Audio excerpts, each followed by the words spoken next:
Imagine logging into your favorite video game one morning and suddenly realizing something weird. Yesterday, a sword in the game shop cost 100 coins. Today, it costs 150. You didn't become poorer. The sword didn't become magical overnight, but somehow, everything in the shop just got more expensive. Congratulations, you've just experienced inflation.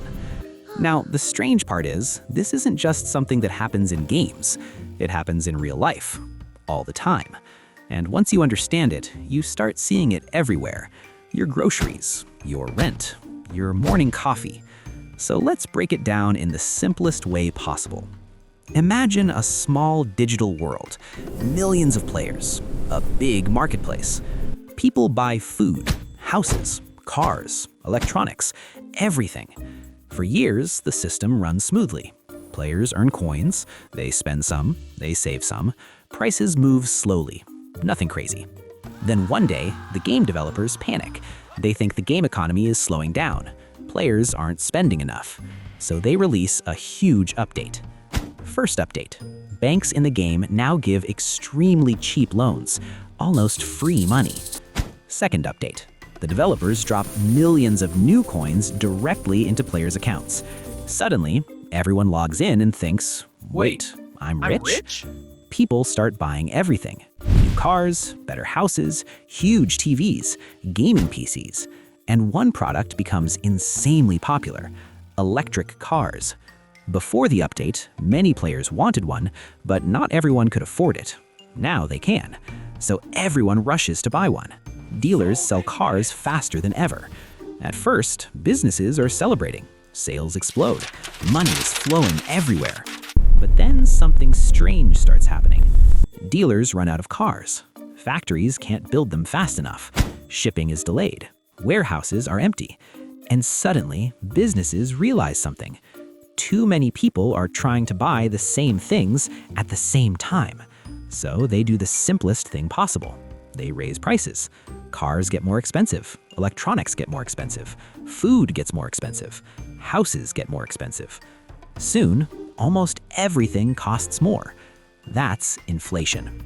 In simple terms, inflation happens when money grows faster than the number of things you can buy.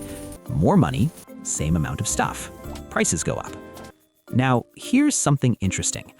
A little bit of inflation is actually normal. In fact, most economists want it. It usually means the economy is growing. Businesses expand, people spend money, jobs are created. But when inflation moves too fast, that's when the real problems start. Let's go back to our car dealers. They see massive demand. Cars are selling instantly.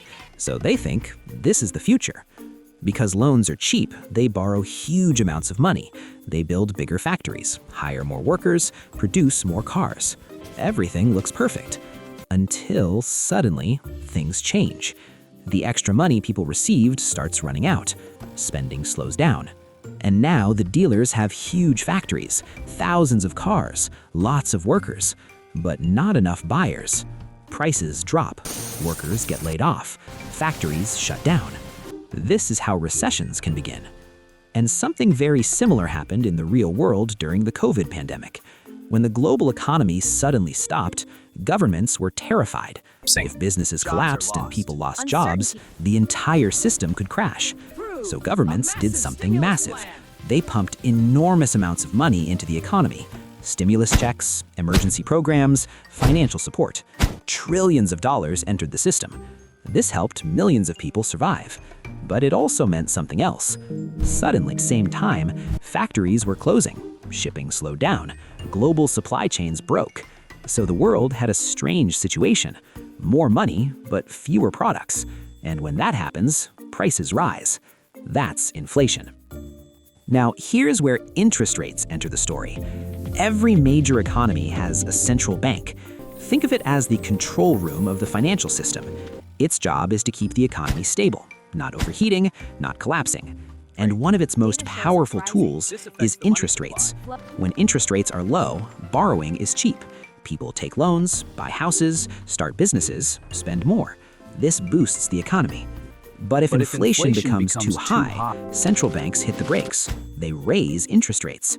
Loans become expensive. People borrow less, businesses slow down investments, spending drops, and slowly, inflation cools down. Right now, central banks around the world are trying to do something extremely difficult. They are trying to slow inflation without crashing the economy. It's like trying to land a massive airplane in heavy fog. Too slow, and inflation keeps rising. Too aggressive, and the economy stalls. So they carefully adjust interest rates, hoping the landing is smooth. And the truth is, no one knows exactly how it will end. But now you understand the basic mechanics. Inflation isn't mysterious. It's what happens when too much money starts chasing too few goods. And interest rates are the steering wheel used to bring the system back into balance.